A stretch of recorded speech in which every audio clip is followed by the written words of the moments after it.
This is Dr. S. Prasannarani, Assistant Professor of Mathematics in Pingil Government College for Women, Warangal. In the previous video lesson, we have gone through the definition of sum of two subspaces, which goes like this: H plus K, where H and K are two subspaces of a vector space V, then H plus K is a set consisting of the vectors of the form W bar, where W bar is sum of two vectors U bar plus V bar. For some, U bar belongs to H and V bar belongs to K. That means a vector from H and a vector from K, when they are added in that order, then that vector belongs to this new set H plus K. And H plus K, we can observe that this is sum of two subspaces H and K, and it is a totally different set than the union of the subspaces H and K.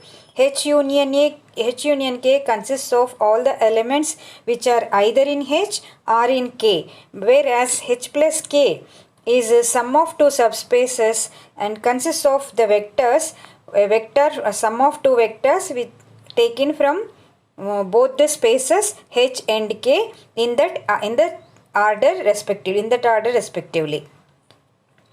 And we have also seen that if H and K are two subspaces of a vector space V, then H plus K is also a subspace of V. By this we can also make a note that H plus K is becoming a subspace of the vector space V, whereas the H union K, the union of two subspaces of a vector space V, need not necessarily be a subspace of that vector space.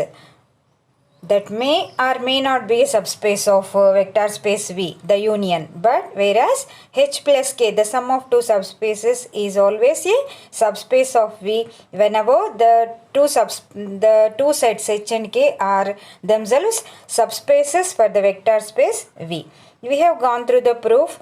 Now I want to make a note at this point that H, the subspace H, is a subset of H plus K, and similarly K is a subset of H plus K, and as H plus K itself is a subspace, H can be treated as subspace of the vector space H plus K, and K can be treated as the subspace of H plus K. And how can we do that? Means, how can we suppose that we can understand by seeing defining the sets of H and K in this manner. H is a subset consisting of some vectors of the vector space V. But here I want to define it the set H in a different way. That is, I am taking H as set of U bar such that U bar is equal to sum of two vectors U bar and 0 bar as U bar plus 0 bar. Here U bar is an element from H and 0 bar is an element from K, and that is how H can be treated as a subset of H plus K. And as we have proved that H plus K is a subspace or itself is a vector space, hence H can be viewed as a subspace of the vector space H plus K. Similarly, K, the set K, is the set consisting of set of vectors from the vector space V, can be written or expressed as K is equal to set of V bar such that V bar is equal to 0 bar plus V bar, where 0 bar belongs to H and V bar belongs to K. Here also we are seeing that every element of K is expressed as sum of two elements, where one element is from H and another element is from K. That is how K is a subset of H plus K, and that is how K can be treated as a subspace of the vector space H plus K. And now let us solve a problem based on subspaces. We have already solved three problems earlier in the previous classes. Now there is one more problem on subspaces. Let us go through the problem now. Determine if the set H of all matrices of the form A, B is the first row, 0, C is the second row, where it is a 2 by 2 matrix, where A, comma B, comma C belongs to R. That means A, B, C are real numbers. Then we have to show that determine whether this set of all 2 by 2 matrices of such form forms a subspace of M2 by 2 R naught. That is the problem given to us. Here what is M2 by 2 they have not mentioned in the problem, but we have to understood obviously M2 by 2 as it is the set of all 2 by 2 matrices with the entries as real numbers. So M2 by 2 can be represented in notational form like this. PQRS is the set 2 by 2 set. In general, it is an arbitrary set of order 2 by 2 in the set M2 by 2, where we can see the elements or entries of the matrix are real numbers.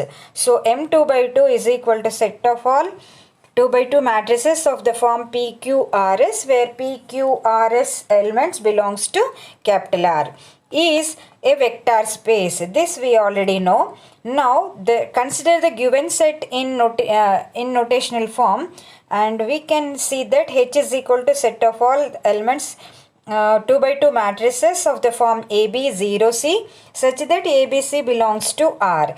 That means the second row first element is always 0. It is a constant 0, and other three elements can be any real, can be taken from the set R. That means ABC can be any real numbers, but the second row first element is always 0. Whatever be the matrix we are taking, that you take from the set H.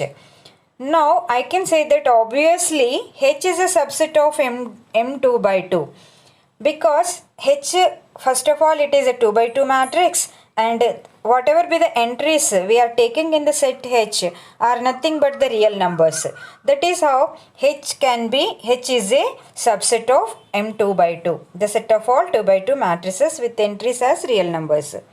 Now our aim is to see that this set H whether forms a subspace of the vector space M2 by 2. For that we need to verify three conditions whether they are satisfied in the set H. So to go through the first condition, see here I have taken the matrix O, that is 0 matrix, 0 vector, we should call it as 0 vector. It is a matrix of 2 by 2 order with all entries as zeros, and this is the 0 vector in the vector space M2 by 2. If in the set H for a particular vector, if I take for a specific vector, if I take the values A is equal to 0, B is equal to 0 and C is equal to 0, that means I want to choose the elements A, B, C of H of a matrix in H as real number 0 itself, then we can see that 0 0 0 0 the matrix 2 by 2 matrix belongs to H again. That is, the matrix O belongs to H. That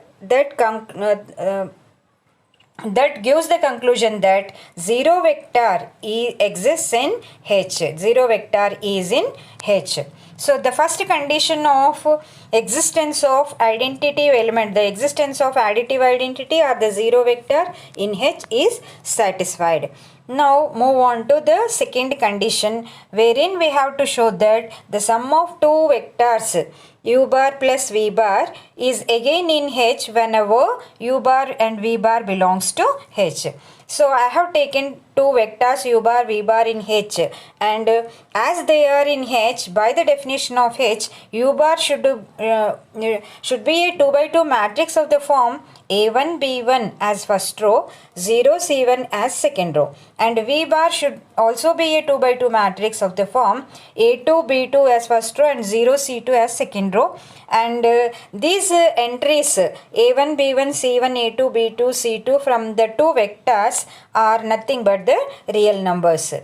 Now consider U bar plus V bar. U bar plus V bar by matrix addition can be used here, and we can get the resultant matrix as A1 plus A2 B1 plus B2 0 C1 plus C2, which is again in the form of matrix which belongs to H. So that is how this U bar plus V bar is an element of H, and the reason we can give is A1 plus A2 B1 plus B2 C1 plus C2 belongs to R, as the sum of two real numbers is again a real number.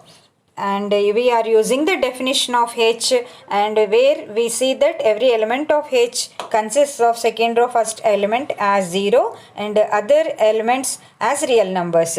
All these things are satisfied in this resultant matrix, and that is how U bar plus V bar belongs to H.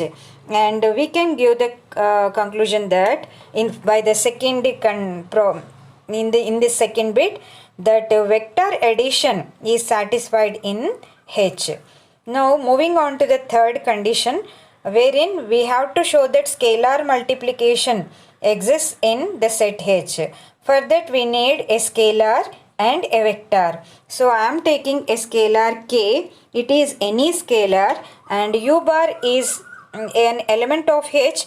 Being an element of H, it should be of the form AB0C, and ABC are real numbers. Now you consider KU bar, and this is equal to K times AB0C. When we multiply this matrix by K, it is the scalar multiplication of a matrix, and using that we get the resultant matrix as KA, KB, 0, KC. And we can see that this obviously belongs to the set H, as the every element of H is in such form. And here we can also support this by the argument that KA, KB, KC, all the entries of this matrix are nothing but the real numbers. And that is how that vector KU bar, that scalar multiple of U bar by K, which is KU bar, belongs to H. And we can say that scalar multiplication exists in H, and that is how by the conditions 1, 2 and 3, H is a subspace of the set of all 2 by 2 matrices M22. So with this we have finished learning about subspaces, theorems on subspaces, which include intersection, union and sum of subspaces, and we have solved some problems on subspaces also. Now it is the time to move on to the next important concept, that is linear combination. And to introduce this word linear combination, or this concept linear combination, first of all I want to give you some geometrical figures. Through these geometrical figures, how we can lead to the concept of linear combination, let us see. So observe the following. There are 4 geometrical figures with actually they are xy planes given in 4 figures like this. In the first figure we can see there is a positive x-axis, positive y-axis. In the first quadrant we can see 2 vectors U bar and V bar, and we can also see another vector which is resultant of sum of these 2 vectors, resultant vector obtained by adding these 2 vectors U bar and V bar, and we can see that is a vector which goes through origin and is in between U bar and V bar, and that is U bar plus V bar. So that is about figure 1. And moving on to the second figure, there are also the x axis, y axis, and we can see the 4 quadrants there.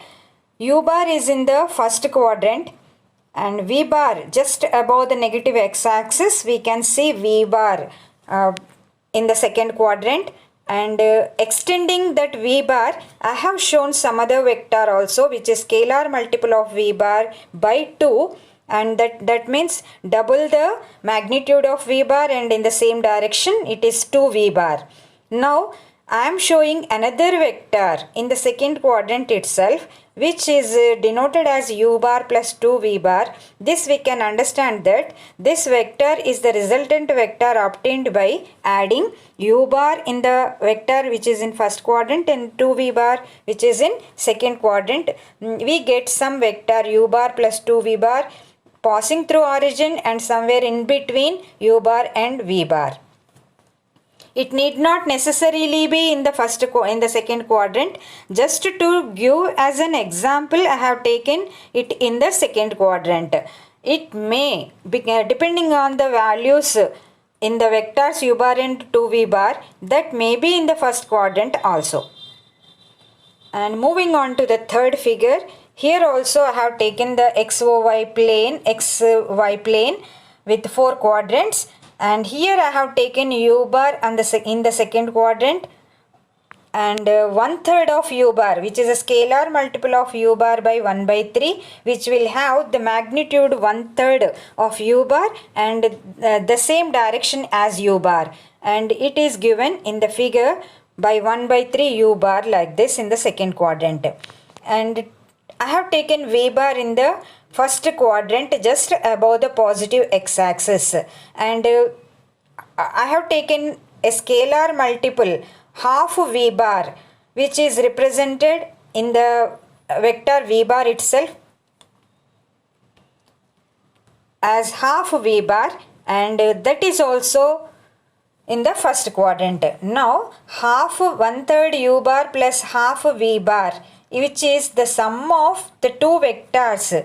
1/3 U bar is one vector, 1/2 V bar is another vector, and sum of these two vectors is which is a resultant vector that can be in any quadrant. Here mostly it will be passing through origin, that is obvious, and it will be mostly between U bar and V bar. Whatever be the vectors we are taking, the resultant vector passes through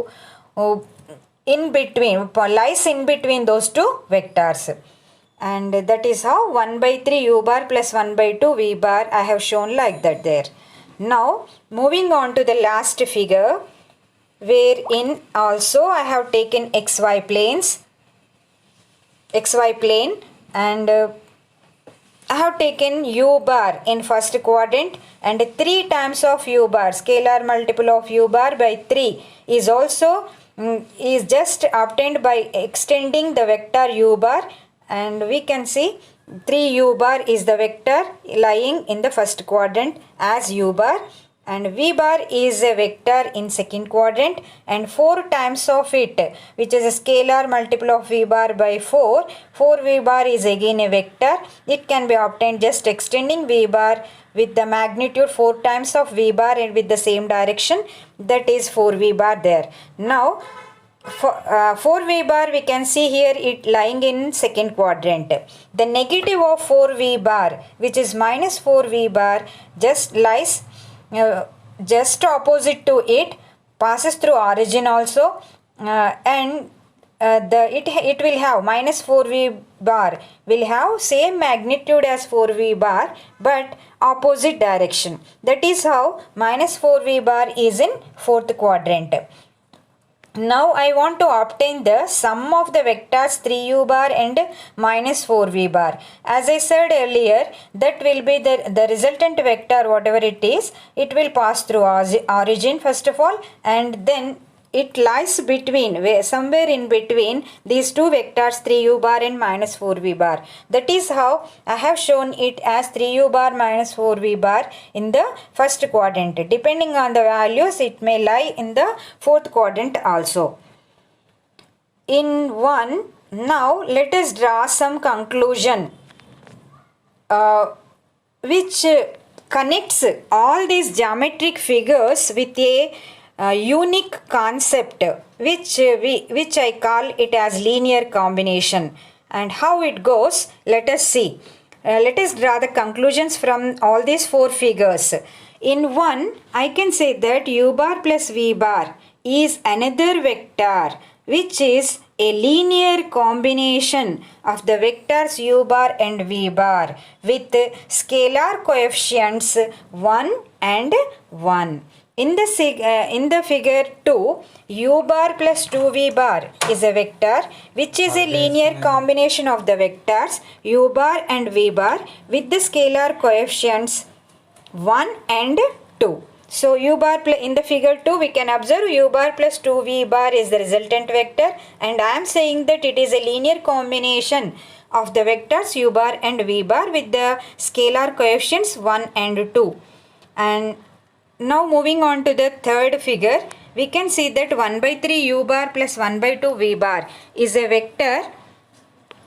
also a vector which is a linear combination of the vectors u bar and v bar. Here also this can also be treated as linear combination of the same vectors u bar and v bar.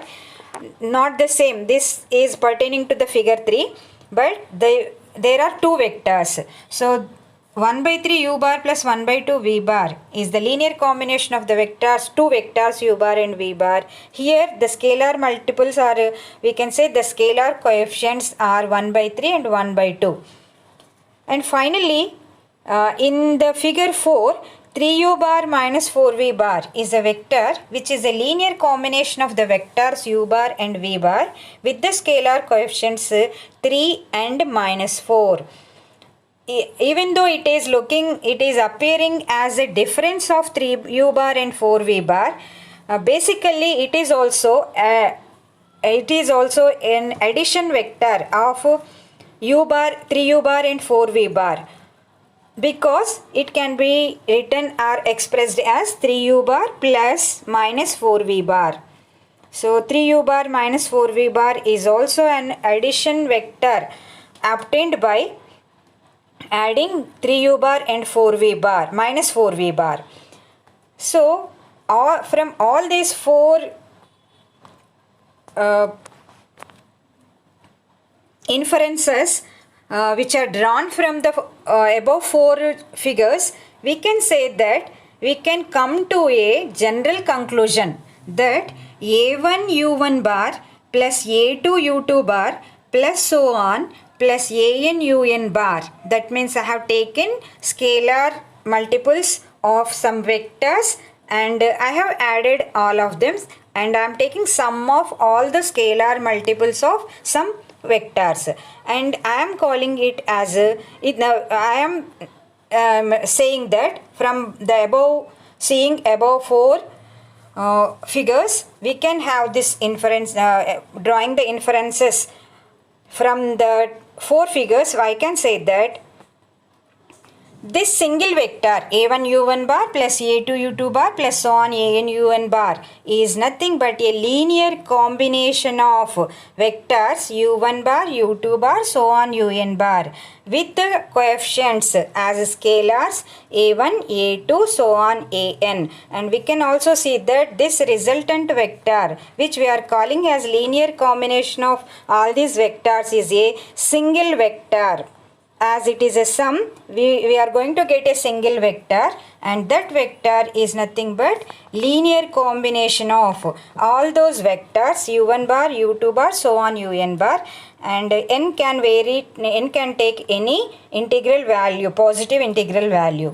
Hence, the mathematical definition of linear combination is as follows. Now it is the time to define the linear combination word. And how can we define it? A linear combination of vectors v1 bar, v2 bar, so on vn bar is defined as c1 v1 bar plus c2 v2 bar plus so on plus cn vn bar, where c1 comma c2 comma so on comma cn are scalars which are called weights.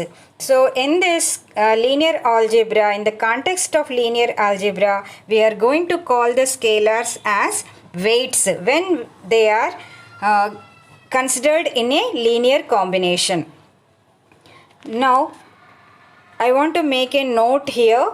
As C1 V1 bar plus C2 V2 bar plus so on Cn Vn bar is again a vector, as I said earlier above, it is the sum of all these vectors, scalar multiples of all these vectors is going to be a single vector. Now let us represent that single vector by y bar, and if it is y bar, then y bar can be given as C1 V1 bar plus C2 V2 bar plus so on plus Cn Vn bar, where the scalars are C1 C2 so on Cn. And we say that y bar is a linear combination of the vectors v1 bar, v2 bar, so on vn bar. Now I want to give some remarks on the definition and whatever the knowledge we have acquired so far on the concept linear combination. So what I want to give the remarks are: the vectors v1 bar, v2 bar, so on vn bar could be from any one of the sets R, R2, R3, so on Rn, Pn, F, etc. In the definition itself, we are saying that C1, C2, so on Cn are scalars. Scalars in the sense real numbers. They are always C1, C2, so on Cn are always we considered as real numbers. But what about the vectors v1 bar, v2 bar, so on vn bar? There are n number of vector spaces. Where are we considering them from? That I am clearing in this remark. So v1 bar, v2 bar, so on vn bar can be vectors from any of these sets. Maybe the vector space may be the real set of real numbers, or R2, or 3-dimensional space R3, or Rn, n-dimensional space Rn, or set of polynomials Pn, or the set of functions f. So why are we taking R, R2, R3, Rn as vector spaces? Because in the prerequisites itself I said that all these sets are viewed as vector spaces in the context of linear algebra. That is how v1 bar, v2 bar, so on vn bar, all these vectors, we are considering them to be the vectors of any of these sets which are treated as vector spaces. And the second remark we can see here is, as the coefficients c1, c2, so on cn are scalars, they could be any real numbers including 0. So C1, C2, so on Cn, as I said, they are nothing but the real numbers, but in real numbers we see 0 also. So C1, C2, so on Cn may take the value 0 also. So with this I will sign off for today's video lesson. You go through it properly.